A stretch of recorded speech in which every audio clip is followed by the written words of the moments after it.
Chris Clark. I go by Cooley Ross art on social media since Chris Clark is a super common name.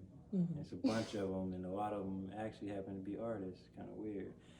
But I'm a full-time visual artist, muralist, illustrator, and I've been doing it professionally since 2016. Yeah, I do a little bit of everything.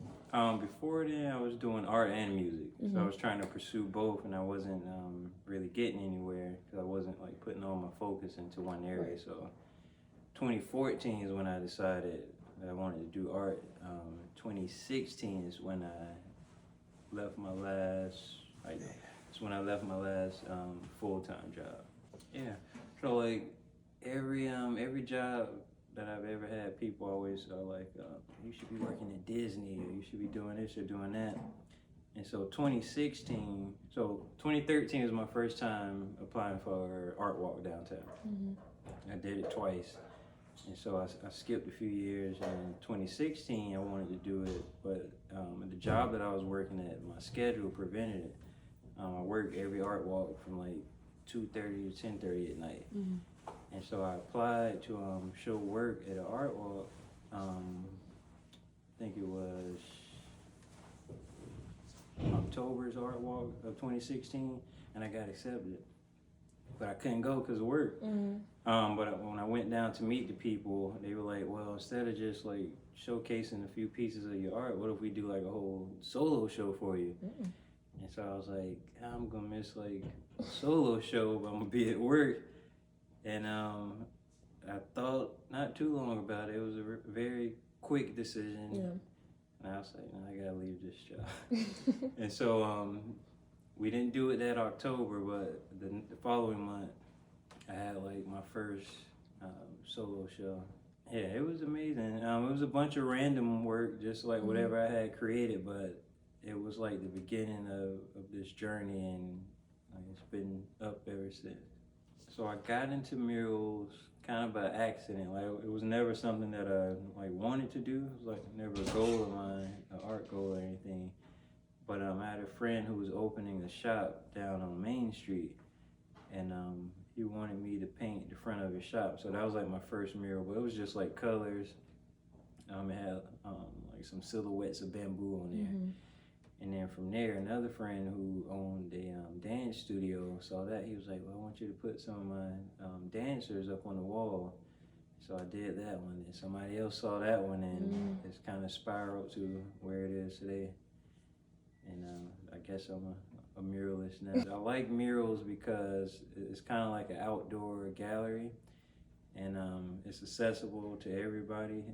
People don't always feel comfortable, especially Black people, don't always feel comfortable going in like bigger institutions of art, like museums and stuff. It doesn't always feel welcoming, but it's definitely welcoming to walk outside, like in your neighborhood, and you see a giant mural that reflects your image and stuff. Like this series here, this is a new one I started last year, and so everybody who knows me knows that I like to wear sunglasses, like since I was a kid, and so it's just a I guess like a representation of me, like childhood me. Always wearing shades, and like people always were like, oh, you're so cool, like even when I was a little kid. So I kind of I wanted to put that into like an art form. Like I do a lot of art with dreadlocks. I grew up in a Rastafarian culture, and so I had dreads from like when I was like 6 or 7 years old. All my siblings did, friends to the family, cousins, and things like that. So I grew up around it a lot, and so I want to reflect that in art. I don't see it that much in art, and like I'm real big on the crown act, and it's kind of crazy. Like when I was a kid, I remember being like the only kid in school up until high school with dreads. Like I was always the only one, and now like you can't go to a school without seeing them. Like the teachers have them, the principals have them, all my kids have them. So that's something I want to talk about in the work a lot more. I just like representing us. And so like I think about like when I go to museums like past and right now, like you don't see a lot of Black faces in there. You don't see a lot of natural hair in there. You don't see a lot of like black culture and history and, and just things that reflect us. So that inspires me more than anything. Like I just want to reflect us in those spaces. So I always tell artists to ask themselves these hard questions, and I don't always have an answer to them. Like that's one I always ask. Like when I'm gone, like what will my art mean, or like what will it have said about me, or the time that I lived in? And I guess that's the answer. I hope that it talks about the time that I lived in and like the beauty that Black people exuded.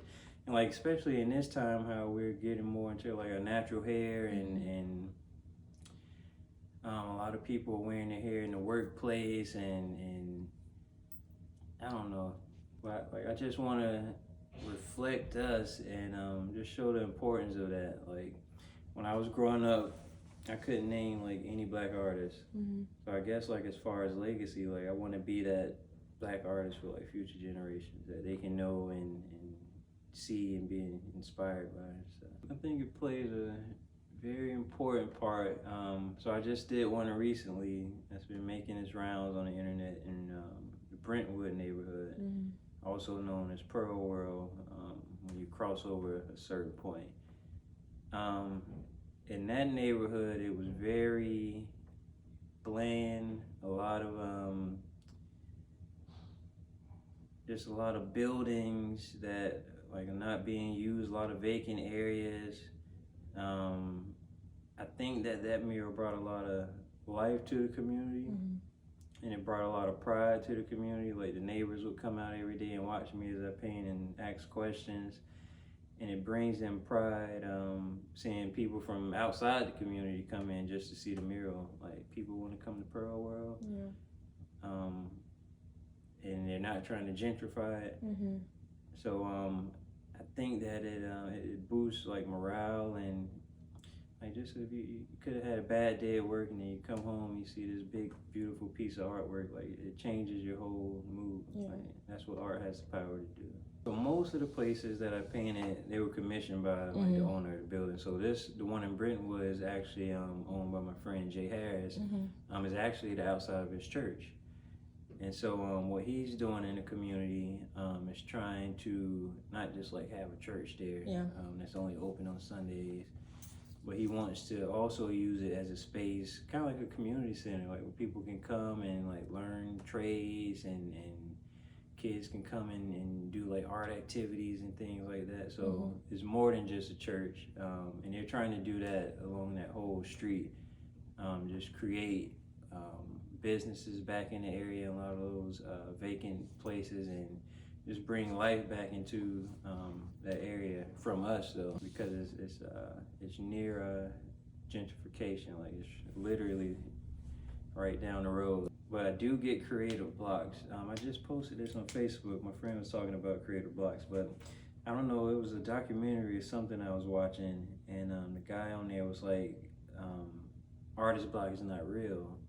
He was like, what we feel when we think we have artist block is it's just that we've grown bored with what it is we're doing, so we need to try something new.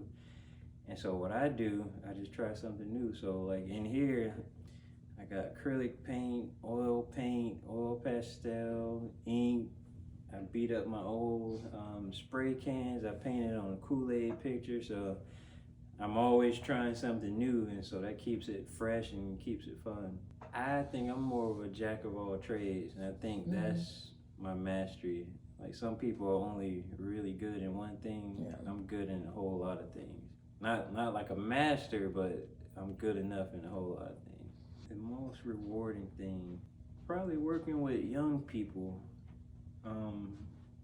Just being able to give them like that inspiration, and I can't imagine like being in school in elementary and like having somebody that looked like me, like who was doing the thing that I wanted to do, like come visit my class and talk to me and like share work and tell me I'm doing a good job. So just being able to like give back to the community, like give myself back to the community, and especially the young people, like that's probably the most rewarding thing.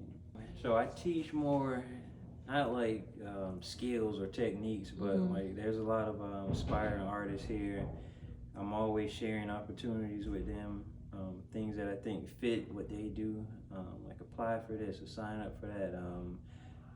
I get a lot of opportunities coming my way, like all the time, like mural. Like I can't do everything, so I'm always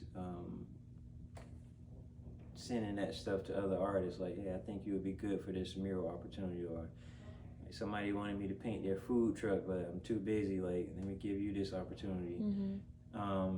So like sharing opportunities, sharing advice, like younger artists, and not just younger artists, but artists early in their career. They know they can always come to me for advice and tips and like whatever I know. Like I'm always happy to share it. I have 2 big murals coming up. Well, yeah, coming up like within days. One is with the Performers Academy. There's a performance art school that I teach at. And then JAMS, Jacksonville Arts and Music School. So we're collaborating, and students from both of our art departments are working on a giant mural. And I have another giant mural downtown. It's called a Unity mural with, I think it's with United Way in City of Jacksonville. So that one's coming up. Got a lot of shows coming up. Gearing up for a solo show, my second solo show in the fall, which will be back in my hometown of Tallahassee. It's gonna be a FAMU's gallery, so that's pretty cool. Art Basel Miami again. Favorite piece? It's probably a piece of me and my son when he was first born.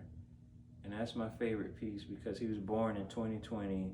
It was like the height of the pandemic, and it was just crazy. So actually, when my wife was in the hospital before she had him, we actually went for like a routine appointment.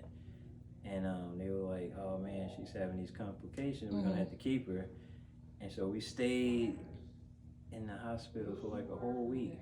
Like I wasn't able to leave. They were like, if you leave, you can't come back. So if the baby happens to be born, like you can't come back because of all the crazy COVID stuff. So I was in there, same clothes for the whole week. The nurses had to give me paper to draw on. I didn't have any tools. I remember they gave my wife a like some crackers and like a little snack thing of peanut butter. I was drawing with the peanut butter, all kind of stuff. But yeah, that was a crazy time. So yeah, that painting means a lot. I haven't actually done a mural of anybody in my family, but almost everybody in my family, except for my son, has a mural done by somebody. And so we all have murals except for him, so I may have to do his mural since he's the only one. Yeah, so I've been trying to get in here more and like make it like a an official schedule, like so from this time to this time I'm in here working. But it's spontaneous. Like I have 3 kids, and then like my wife is doing her thing in the art world, and so everybody has their own schedule, so I just create when I can. I feel like that's real, and your art like is freaking phenomenal. Like literally phenomenal. I'm so excited to write this piece, honestly. Thank you. I don't have any more questions for you, as a matter of fact. If you have anything else you want to share? I think that's it. Yes, people can follow me. I'm on all the socials, Cooley Ross Art, the same name everywhere.